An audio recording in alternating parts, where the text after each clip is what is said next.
성경 봉독하겠습니다. 데살로니가 전서 5장 23절에서 24절까지입니다. 데살로니가 전서 5장 23절에서 24절까지 두 절같이 봉독하겠습니다. 평강의 하나님이 친히 너희를 온전히 기록하게 하시고 또 너희의 온 영과 몸과 몸이 우리 주 예수 그리스도께서 강림하실 때 흠없게 보존되기를 원하노라. 너희를 부르시는 이는 미쁘시니 그가 또한 이루시리라. 아멘. 지난 주간에 우리 데살로니가 전서 또 후서 우리 이렇게 같이 묵상하면서 읽었는데요.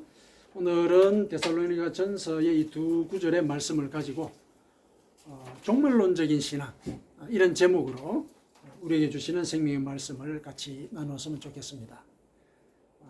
이 제목을 정한 이유는 이 데살로니가 교회가 다른 그 소아시아 교회와 조금 다르게 예수님의 재림을 기다리는 이런 풍조가 조금 강했던 것 같아요. 그런 내용이 데살로니가 전서에 기록이 되어 있거든요. 그래서 그런 내용과 관련되어서 바울 사도가 그 데살로니가 교회에 대해서 종말을 임하는 그 자세 여기에 대해서 친히 일러줬습니다. 그래서 오늘 이 본문 속에 나타나 있는 종말을 대하는 우리의 자세 여기에 대해서 우리가 같이 말씀을 나눠봤으면 좋겠습니다. 종말이라고 하면 이제 개인적으로 따지면은 우리 개인의 죽음이죠.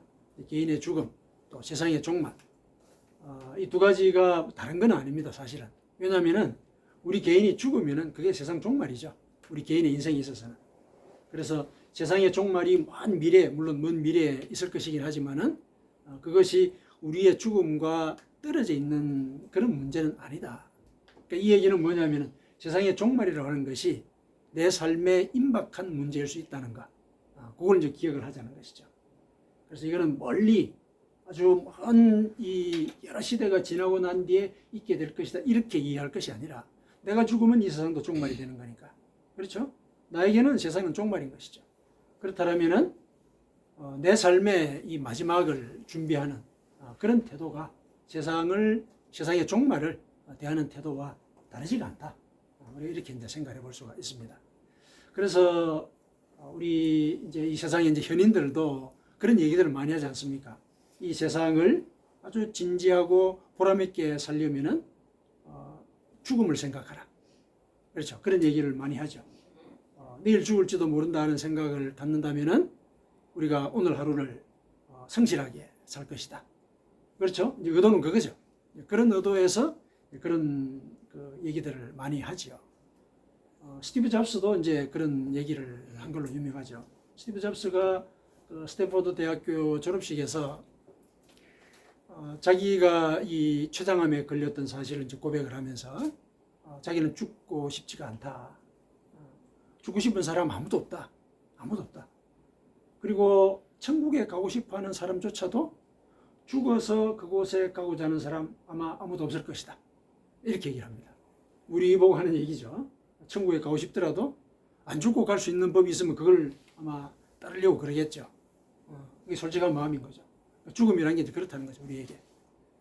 그렇지만은 자기가 이 죽을 고비를 넘겨보니까 그 췌장암이라는 것이 사실은 그 완치될 확률이 굉장히 낮거든요.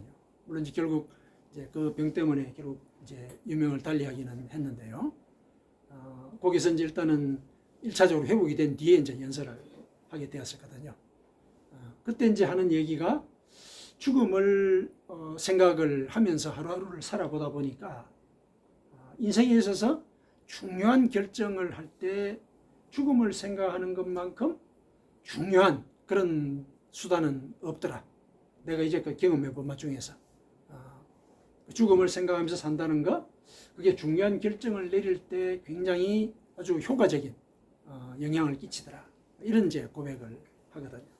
그래서 죽음을 생각하면서 산다는 거 그것이 우리 인생에 있어서 중요한 결정뿐만 아니라 하루하루의 삶을 보람있게 살아가는 데 있어서 굉장히 중요한 역할을 하고 영향을 끼친다. 이런 얘기를 이제 들려줬습니다.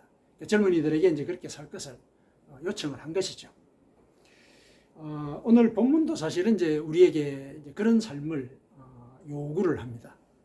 바울 사도가 이렇게 두 구절에 걸쳐서 이렇게 얘기를 했는데, 이 두 구절에 걸쳐서 얘기하게 된 배경이 있습니다. 이거 배경이 이제 뭐냐면은, 이 데살로니가 교회의 교인들이 예수님의 재림을 특별하게 기다리는 이제 그런 이제 풍조가 있었거든요. 교회 분위기가 그랬어요. 예수님의 재림을 이제 기다리고 있었는데, 그 재림을 기다리는 중에 이제 어떤 염려들이 있었느냐 하면은, 우리가 살아있는 상태에서 예수님께서 재림하시면은 우리가 기쁘게 그분을 맞이할 건데, 우리보다 먼저 죽은 성도들은 어떻게 되느냐. 우리 아버지, 우리 할아버지, 이분들은 어떻게 될까? 여기에 대해서 염려가 있었습니다. 염려가 많이 있었어요. 그래서 이제 그 부분에 대해서 이 죽었으면은 이제 어떻게 우리처럼 똑같이 예수님의 이 재림의 순간을 맞이할 수 있을까? 이 불가능하단 말이죠. 상상컨대. 그래가지고 슬퍼했다. 이런 이제 이 기록이 있습니다. 거기에 대해서 이제 바울 사도가 위로 겸 확신을 주기 위해서 이제 이 본문을 이제 쓴 것이거든요. 데살로니가 교회 교인들이 특별히 예수님의 재림에 대해서 이렇게 많이 관심을 가졌던 이유는, 이 사람들은 예수님과 예를 들면 사실은 동시대를 살고 있는 사람들이거든요. 물론 예수님이 AD 한 30년에서 30몇 년 그 사이에 돌아가신 걸로 나와요. 30년에서 33년 그 사이에. 이 데살로니가 전서가 씌어진 때가 51년이에요. 약 51년이죠. 한 세대를 대략 한 30년으로 잡지 않습니까? 그러면 동시대인 거죠. 예수님이 돌아가셨지만.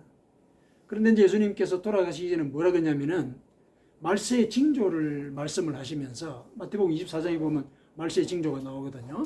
그 말씀을 하시면서 이러한 말세의 징조가 이 세대가 지나가기 전에 이르게 될 것이다. 이렇게 얘기를 하세요. 예수님 직접 얘기를 하셨거든요. 그러니까 동시대를 사는 이 교인들로서 이 시대에 예수님의 재림이 임할 것이다. 왜냐? 세상의 종말 그때가 예수님 오실 때니까. 그러니까 예수님께서 하신 그 말씀을 그대로 믿은 거예요. 그대로. 종말이 우리가 살아있는 이 시대에 임할 것이다. 이런 이제 믿음들이 있었던 것이죠. 그런데 우리가 살아있을 때 임하는데, 그러면은 우리에게 믿음의 유산을 물려줬던 우리 부모님들, 우리 조부모님들, 이분들은 어떻게 될까? 그분들은 맞이하지 못하겠네? 어떡할까? 이래가지고 이제 슬퍼했다는 거예요. 슬퍼했다. 그래서 그 부분에 대해서 이제 바울 사도가 이렇게 얘기합니다. 데살로니가전서 4장 13절에 이제 이렇게 얘기하고 있죠. 오늘 본문 앞쪽입니다. 앞쪽에 형제들아, 자는 자들에 관하여는 너희가 알지 못함을 우리가 원하지 아니하노니. 이 자는 자들은 이제 죽은 자들입니다. 믿음을 갖고 이제 죽은 자들, 그 사람들을 자는 자들이라 그랬는데, 이들에 대해서 알지 못함을 우리가 원하지 아니하노니 이는 소망 없는 이와 같이 슬퍼하지 않게 하려 함이라. 슬퍼하지 말라는 거예요. 소망을 가져야 된다. 예수 안에 있으면은 소망을 가져야 된다. 이런 이제 취지로 얘기를 했는데, 왜 이런 취지로 얘기를 했냐면은, 이어서 나오는 이제 그 말씀들을 쭉 읽어보면은, 죽은 자들이 예수님의 재림 때 먼저 부활한다. 이렇게 얘기를 합니다. 먼저 부활합니다. 그리고 이어서 살아있는 자들이 이 육체가 신령한 육체로 변합니다. 그렇게 해서 더불어서 같이 예수 그리스도의 재림의 현장에 있게 됩니다. 이렇게 얘기를 해요. 그러니까 죽은 자들에 대해서 슬퍼하지 마라. 그들이 먼저 부활한다. 먼저 부활한다. 그리고 살아있는 자들이 신령한 몸으로 변화된다. 이렇게 얘기를 해요. 그래서 이제 같이 예수님을 맞이하게 될 것이다. 이렇게 얘기를 합니다. 소위 이제 이것이 그 휴거의 현상을 얘기하고 있는 거거든요. 휴거란 말 들어보셨죠? 휴거.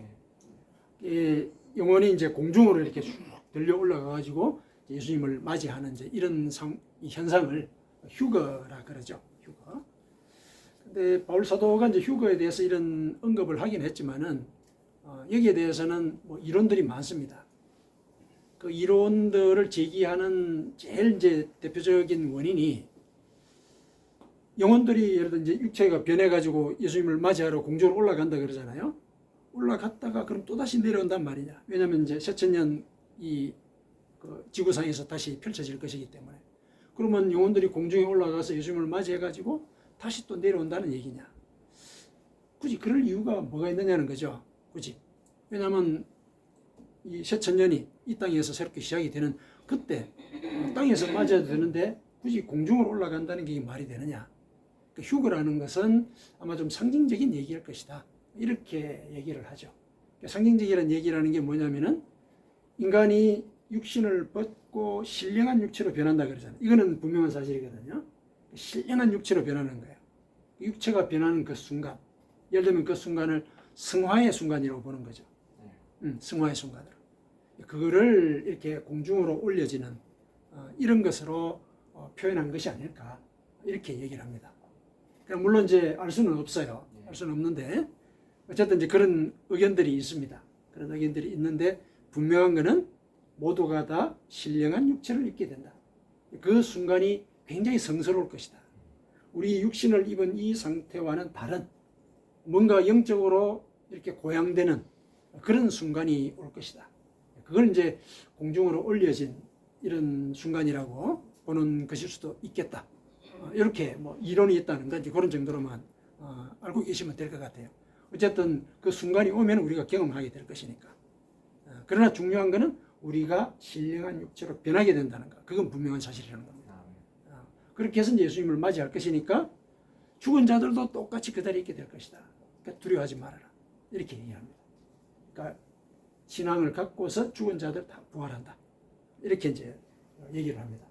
그 이제 첫 번째 염려에 대한 얘기였고, 두 번째 또 무슨 염려가 있었냐면은 우리 세대에 임한다라고 얘기했잖아요. 우리 세대. 그러니까 동시대란 말이에요. 그러니까 동시대에 임한다 그랬으니까 언제 오실지, 30년 마지막 그날 오실지 이런 고민들이 있었던 거예요. 언제 오실지. 고민이 참 많았던 거죠. 그런 부분들에 대해서. 아마 이론들이 많았겠죠. 그 부분에 대해서. 2000년이 지난 그 1992년도 10월 28일인가 그랬죠. 우리나라에서도 그런 사태가 있었죠. 우리나라에서 다미선교회에서 시한부 종말론이라고 해가지고 92년도예요. 아마 여기 계신 분들은 다 그 상황들을 다 경험을 하셨을 건데, 그 다미선교회를 따르는 이제 그 사람들이 휴거를 준비한다고 흰 옷을 입고 막 그래가지고 보도를 하고 막 그랬었죠. 이제 그런 일이 있었던 거죠. 2000년이 지난 그때도 언제 예수님이 재림하실지에 대해서 이 사람들이 이제 생각들이 많았던 거죠. 그렇다면은 그 동시대를 산 사람들, 특히 예수님께서 이 세대가 지나기 전에 이 일이 이루어질 것이다. 이런 얘기를 들었단 말이에요. 그들을 믿는단 말이죠. 그러면은 언제 오실지 여기에 대해서 고민이 참 많았을 것 같아요. 의견들이 많았을 것 같고. 거기에 대해서도 바울 사도가 얘기를 합니다. 염려하지 말아라. 사실은 그분이 언제 오실지는 아무도 모른다. 이렇게 얘기를 합니다. 아무도 모른다. 그러면은 예수님이 그러면 거짓말한 겁니까?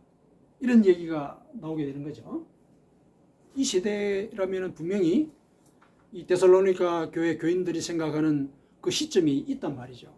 그렇지 않겠습니까? 그러면은 이 세대라고 얘기하실 때 이 세대가 그러면은 언제를 가리키는 것이냐? 예수님 잘못 말씀하신 거 아니냐? 이런 이제 이의를 제기를 할 수가 있거든요. 그런데 이 세대라고 이제 예수님께서 얘기를 하셨을 때 그 세대에 대해서는 또 의견들이 많습니다. 많은데 어쨌든 예수님께서 그렇게 말씀하셨을 때는 살아 계셨을 때 그 얘기를 하신 거거든요. 살아 계셨을 때. 그러니까 돌아가신 이후에는 이 세대의 개념이 달라지는 것이죠. 이 세대의 개념이. 그래서 이 세대가 가리키는 것이 30년이라고 얘기할 수가 없다. 이런 이제 얘기를 하게 되죠. 또 한편에서는 사실은 이 세대라고 하는 것, 종말을 기다리는 이 세대라고 하는 것은 이 세상에서 지구가 창조가 되고 인간이 예를 들면 죄를 지었단 말이죠. 죄를 지은 그때 이미 종말은 시작이 되었다. 종말은 시작이 되었다. 종말을 우리는 기다리는 과정에 있는 것일 뿐이다. 그게 바로 이 세대다. 이런 얘기도 있고, 혹은 이 세대라고 하는 것은 예수님이 재림되었을 그 시기, 결과를 보고 판단할 수 있는 시기다. 이런 얘기들이 있습니다. 그러나 어쨌든 언제 그분이 오실지는 모른다. 이 얘기를 예수님이 하셨거든요. 이 세대가 지나기 전에 이런 일들이 있을 것이다 라고 얘기를 하셨으면서도 그날과 그때는 아무도 모른다. 아버지만 아신다 그랬어요. 아들도 모른다 그랬어요. 당신도 그렇게 해서 아들도 모른다 그랬습니다. 그럼 여기서 또 한 가지 의문을 제기할 수 있어요. 삼위일체 하나님을 얘기하지 않습니까? 그러면 하나님의 뜻이 예수님의 뜻이고, 그렇죠? 그걸 이제 성령께서 우리에게 이제 이렇게 일러주시고 가르쳐 주시고 하는데, 하나님이 언제 오실지 하나님만 아신다 그러면은 삼위일체 그 논리에 따르면 예수님도 아셔야 되거든요. 아셔야 되죠.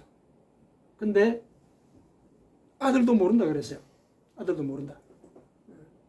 이제 의문이 생기죠. 그러면 삼위일체가 다른가? 생각이 달라졌다고 얘기할 수 있는가? 그 부분에서 이렇게 이제 의문을 제기할 수 있는데, 그 부분은 이제 그 예수님께서 부활하신 이후에 하신 말씀을 보면 조금 추정은 할 수는 있어요. 부활하신 이후에 이제 예수님께서 승천을 준비를 하시잖아요.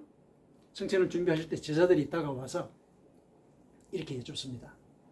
이스라엘의 이 모든 이 영광을 회복하실 때가 언제입니까? 이렇게 묻습니다. 제자들이. 그러니까 예수님 언제 재림하십니까? 그 얘기예요. 언제 재림하십니까? 모든 영광을 다 회복하실 때가 언제입니까? 그렇게 얘기했더니 예수님께서 뭐라고 얘기하셨냐면은 사도행전 1장 7절이에요. 1장 7절에 이르시되 때와 시기는 아버지께서 자기의 권한에 두셨으니 너희의 알 바가 아니다. 이렇게 얘기하세요. 너희 알 바가 아니다. 조금 섭섭한 느낌이 들죠. 너가 알 바가 아니다 이렇게 얘기하는데, 근데 거기에는 어떤 의미가 들어있느냐면은 그거는 아버지께서 아시고 계시는데 아버지가 자기 권한에 두신 일이다 이렇게 얘기를 하는 거죠. 자기 권한에 두신 일이다. 그러니까 이 말은 뭐냐면은 나도 모른다라는 얘기를 하지 않으시면서 이런 말씀을 하셨기 때문에 그때는 당신이 아시는 거예요. 언제 오실지. 이게 뭐냐 하면은 예수님이 지금 부활하시고 영체를 입은 상태예요.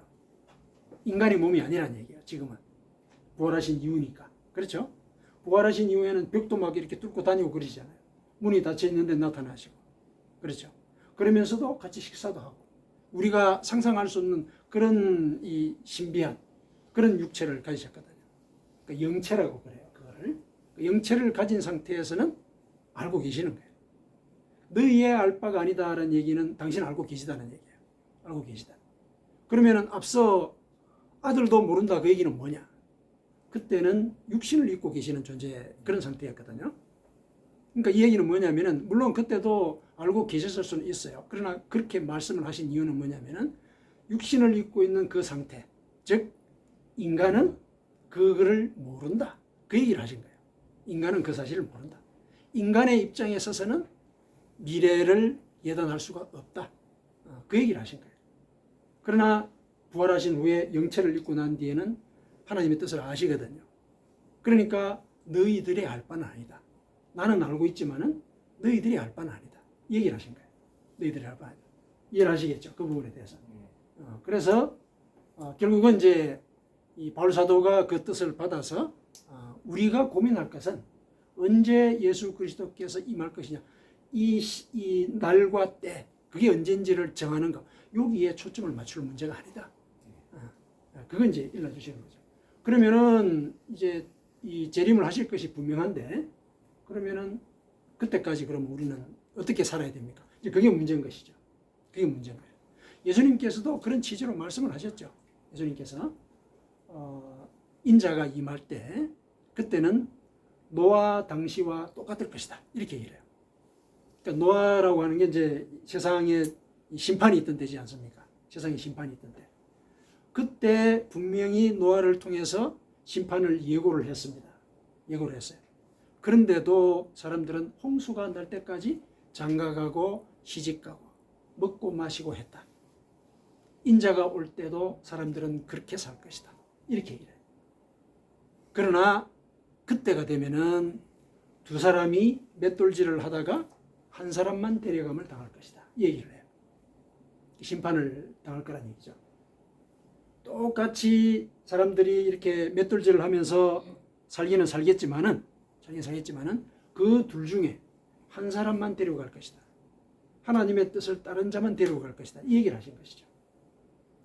그러니까 예수님께서는 종말에 살아가는 그 태도 자체가 마지막에 선택을 받아서 구원을 받을 자로서 살아가야 한다는 거, 그걸 일러주신 것이거든요. 그 내용을 이제 바울 사도가 이 데살로니가 교인들에게 이제 설명을 합니다. 종말의 때 그건 우리가 모른다. 다만 중요한 것은 종말이 올 때까지 우리가 어떻게 살아야 하는가, 그게 중요한 것이다. 그렇게 이제 일러주고 되죠. 그래서 이제 그거를 우리가 일러서 종말론적인 신앙이라 그래요. 종말을 기다리면서 우리가 어떻게 살아가야 하는 것인가, 이걸 얘기하는 것이니까. 거기에 대해서 일러주는 내용이 오늘 본문이에요. 종말을 기다리는 자가 어떻게 살아야 할 것인가. 자, 23절, 24절을 보면은 특히 이제 23절 같은 경우 보면은 일종의 기도문과 같아요. 그렇죠. 평강의 하나님이 친히 너희를 온전히 거룩하게 하시고 또 너희의 온 영과 혼과 몸이 우리 주 예수 그리스도께서 강림하실 때 흠없게 보존되기를 원하노라. 원하노라 그랬죠. 기도하는 거예요. 이렇게 됐으면 좋겠다. 기도하는 거거든요. 그 기도 속에는 우리가 그렇게 살아야 한다는 암시가 들어있는 것이죠. 그렇죠. 두 가지를 얘기를 하고 있습니다. 종말을 기다리는 자가 어떻게 살아야 할 것인가. 첫 번째가 평강의 하나님이 친히 너희를 온전히 거룩하게 하시도록 살아야 한다. 얘기해요. 온전히 거룩하게 하시도록. 거룩하다는 게 뭡니까? 거룩하다. 거룩하다는 말 뜻이 구별된다는 얘기예요. 구별된다는 거. 무엇과 구별되는 겁니까? 세상 사람들과 구별되는 거. 우리가 세상 사람들과 구별되어야 된다는 얘기예요. 구별된 삶을 살아야 된다는 얘기죠. 그러니까 이 세상 사람들이 육신적인 사고를 쫓아서 자기 이익을 위해서 살아갈 때 우리는 그것과는 다른 모습을 갖고 살아야 된다는 얘기죠. 그런 요소들의 이제 제일 구체적인 실천 사항이 회개하는 것이죠. 회개하는 것. 그렇죠. 거룩하게 산다는 것. 회개하면서 살아야 된다는 얘기예요. 일상을 살아가더라도 하나님의 말씀에 비추어서 내 삶을 되짚고 그래서 내가 세상과는 구별된 삶을 살고 있다는 것, 그거를 내 스스로가 확인하면서 살아야 되는 것이죠. 회개하는 것이죠. 그러니까 첫 번째가 종말을 기다리는 자가 해야 될 그 첫 번째가 회개하는 것이다. 회개하는 것이다. 두 번째는 뭐냐? 또 너희의 온 영과 혼과 몸이 우리 주 예수 그리스도께서 강림하실 때 흠없게 보존되기를 우리가 살아야 된다는 거죠. 흠없게 보존되도록 살아야 된다. 자, 여기 중요한 지적을 하나 하고 있는데요. 그냥 우리가 이렇게 얘기 안 하고 너희의 온 영과 혼과 몸이 온전히 보존돼야 된다. 이렇게 얘기를 하고 있는 거죠. 영과 혼과 몸이. 우리 인간을 구성하는 세 가지 요소를 그대로 다 지적을 하고 있죠. 이 세 가지 요소 중에서 죄에 대해서 가장 많이 연결이 되어 있는 그 부분이 어떤 부분입니까? 혼과 영과 몸이죠. 그렇죠? 육신적으로 살지 마라 얘기할 때 몸을 얘기하는 것이죠. 몸을 따라 사는 것. 몸이라고 하는 것은 몸 자체가 개체로 되어 있지 않습니까? 개체로 되어 있어요. 그래서 몸은 항상 분리주의적인 성향을 갖고 있습니다. 분리해서 생각하는 거예요. 자기 것만 생각하는, 기본적으로 몸이라고 하는 거는. 그래서 이 몸이 살아가기에 필요한 것들, 그걸 위주로 이 몸은 생각을 하게 만들어요. 내 것 챙기고, 내 먹을 것 미리 준비하고, 내 권력을 이렇게 보존하려고 하고, 이게 몸의 생각인 거예요. 그래서 이 몸이 예를 들어서 혼과 영을 의거하도록 살게 되면은 이거는 흠없게 보존된 게 아닌 것이죠. 그렇죠? 그래서 몸의 생각들을 영과 혼에 의해서 다스릴 수 있는 그런 삶을 살아가야 된다. 그 얘기를 하는 것이죠. 혼이라고 하는 건 우리의 어떤 이런 이성적인 생각들이 있지 않습니까? 이성적인 판단들. 이성적인 판단들도 육신의 욕망이 자극하면은 이 혼도 흔들려요. 그렇죠? 생각이 막 흔들린단 말이죠. 흔들려요. 영혼도 영향을 받죠. 그렇죠? 그렇게 되거든요. 그래서 이 몸의 상태, 이것이 영에 의해서 다스려져야 되는 것이다. 영이라고 하는 이제 하나님과 연결이 되어 있는 그런 통로이기 때문에 하나님의 말씀을 통해서 우리의 몸을 다스리고, 다스린 그 몸이 혼도 하나님의 말씀과 결합이 돼서 나아갈 수 있도록 그런 단계로까지 가도록 우리가 보존을 해야 된다는 것이죠. 우리 몸 전체를. 그러니까 결국 뭡니까? 그게 하나님의 말씀을 따라서 사는 것이죠. 영이 내 몸을 지배하도록 할 때 그 지침이 뭐냐? 하나님의 말씀이잖아요. 하나님의 말씀. 그래서 우리가 종말을 기다린다라고 얘기했을 때 종말의 시점이 먼 시대에 올 것이다. 이것도 물론 우리가 접어놔야 되는 생각이지만은 내가 내일 죽는다라고 했을 때 지금 내가 내일의 죽음을 준비하면서 해야 될 일은 내 삶을 돌아보는 거예요. 회개하는 거. 그리고 오늘 내가 하나님의 말씀에 비추어서 제대로 살았는가. 이거 돌아보는 거죠. 이게 종말을 준비하는 그런 태도라는 것이죠. 벌써도 그걸 일러주고 있습니다. 그렇게 살면은 염려하지 말라는 거예요. 염려하지 마라. 종말에 대해서. 왜 그러냐면은, 왜 염려하지 마라 그러냐면은 24절에 보십시오. 너희를 부르시는 이는 미쁘시니 그가 또한 이루시리라. 이렇게 얘기를 하고 있죠. 아멘. 우리가 종말을 살고자 그런 마음을 바치게 되면은 하나님이 그 일을 이루시리라. 이렇게 얘기해요. 이게 무슨 말입니까? 우리가 그런 마음을 바칠 때 우리 삶 속에 성령이 임하신다는 얘기죠. 성령이 그 길을 인도하신다는 얘기예요. 성령이 우리로 하여금 회개하도록 마음을 따두기시고 격려하십니다. 그리고 말씀을 따라서 살아가도록 성령이 우리를 가르치신다는 얘기예요. 가르치신다. 이 얘기는 예수님께서 성천하시기 전에도 한번 확인하신 얘기예요. 성천하시기 전에. 아까 앞서 사도행전 1장 7절에서 내가 재림할 그때 그거는 하나님만 아시고 너희 알 바가 아니다. 이렇게 얘기를 하셨죠. 그러면 우리 알 바가 뭔지를 알려주셔야 되잖아요. 그렇죠? 우리 알 바에 대해서 사도행전 1장 8절에 얘기를 하신 거예요. 이어서. 사도행전 1장 8절이 뭡니까? 성령이 임하면은 너희가 권능을 받고, 그렇죠? 사마리아 유대와 예루살렘과 온 유대 땅 세상 끝까지 내 복음의 증인이 될 것이다. 이렇게 얘기를 하고 있죠. 뭡니까? 성령이 임하면은 너희가 권능을 받게 된다. 성령의 권능을 쫓아서 살면 된다. 이 얘기죠. 그 얘기예요. 그러니까 성령의 권능을 쫓아서 살아갈 때 우리는 회개하게 되고 하나님의 말씀에 내 삶을 이렇게 굴복시키고 복종시키는 그런 삶을 살아갈 수 있게 된다는 거예요. 그래서 이 바울사도가 너희를 부르시는 이는 미쁘시다. 미쁘시다는 게 뭡니까? 신실하시다. 배반하지 않으신다는 얘기예요. 한 번 약속한 거 그대로 지키신다는 얘기예요. 성령을 보내신다 약속하셨기 때문에 우리가 마음을 바칠 때 성령을 보내실 거란 얘기죠.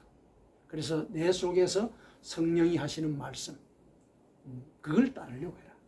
그게 종말을 준비하는 그런 종말론적인 신앙의 핵심이다. 바울사도 오늘 그걸 이제 우리에게 일러주시는 거죠. 그래서 우리가 이제 실은 내일 죽는다 하더라도, 그렇죠? 우리가 해야 될까? 성령이 내 속에서 무슨 말씀을 하시는지 여기에 이제 마음의 문을, 마음의 길을 이렇게 열어야 되는 것이죠. 그 과정 속에서 구체적으로 드러나는 행위는 회개하는 것이고 또 말씀에 비추어서 내 삶을 또 내 육신의 정욕과 탐심을 다스리는 것. 그 두 가지에 우리가 마음을 바치는 것. 그것이 종말론적인 신앙의 주요한 내용이다. 이렇게 정리를 할 수가 있습니다. 그렇죠. 내일 죽는다 하더라도 우리가 그 일만 하고 있으면은 하나님은 미쁘시니 그분이 이루어 가실 것이다. 우리 구원을 약속하신 겁니다. 그렇게 믿으면서 우리가 종말을 기다리는 그런 삶을 신실하게 살아가도록 하십시다. 아멘.